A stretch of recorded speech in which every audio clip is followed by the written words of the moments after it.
তল্লাশি চালাতে দিতে নারাজ এক শ্রেণীর উচ্চ মাধ্যমিক পরীক্ষার্থীর হামলায় আহত হলেন বেশ কয়েকজন শিক্ষক শিক্ষিকা। মালদার বৈষ্ণবনগর থানার চামাগ্রাম হাই স্কুলে এই ঘটনায় তোলপাড় পড়ে গিয়েছে। ওই স্কুলে কান্দিটোলা হাই মাদ্রাসা, চরসুজাপুর হাই স্কুল এবং পারলালপুর হাই স্কুলের পরীক্ষার্থীদের সিট পড়েছে।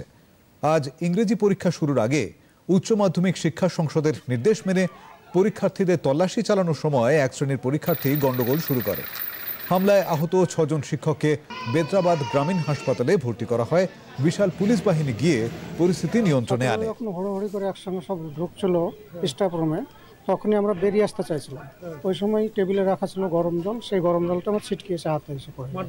মারধর ওখানে করেছে, ছাত্ররা ঢুকে টিচারদেরকে ধরে মারেছে। অ্যাসিস্ট্যান্ট টিচারের মাথা এত জোরে মেরেছে, ওর সিটি স্ক্যান না করলে এখনো সারবে না। কেন মারধর করলো? কেন?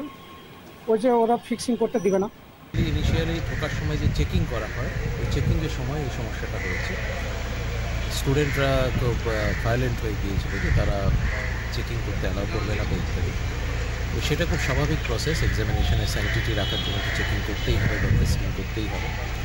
এটা পশ্চিমবঙ্গে কোথাও হয়নি।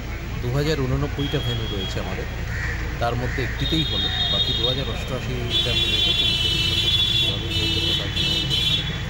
কি ব্যবস্থা নেবেন?